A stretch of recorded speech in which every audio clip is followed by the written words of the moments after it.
I love you, এটাই বাস্তব। কি এটাও বাস্তব, তুমি যে তোমার মা বাবার খোঁজ নাও না, আগে সত্য না মিথ্যা? মানুষ ভাইরাল হলে পকেটে টাকা থাকলে বাপ মারে চিনে না, আগে সত্য? আজ সুন্দর কেউ দেখলাম না, গরিব দেখা ধনী হইলে পাওয়ার মাটিতে পড়ে না, মানে দেমাকে আর পা মাটিতে পড়ে না, যখন উড়ে উড়ে বেড়ায়।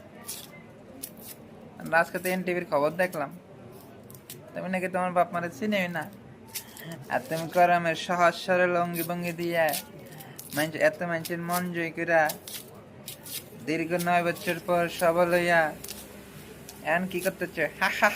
আই লাভ ইউ, এটাই বাস্তব।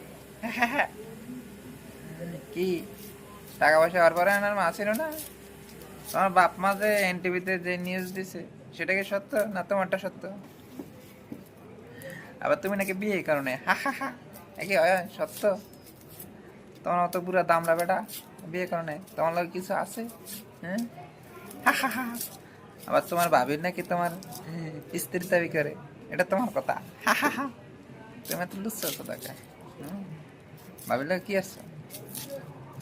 তোমার ভাবির লাগে তুমি কি করছো? তোমার ভাবি তোমার হাজবেন্ড দাবি করে, আর তুমি বুড়া দামরা, তারা কি বিশ্বাস করবো তোমারে? তাহলে তুমি কি এখন ওই নাই নাকি কিছু লাগে? বুড়া দাম রয়েছে এখন বিয়ে করো না? হ্যাঁ, ভাবির আসে বসে থাকো। এটাই বাস্তব। I love you. টাকা পয়সা হলে আর পাও দামাকে দামাকে পাও মাটিতে পারে না। I love you.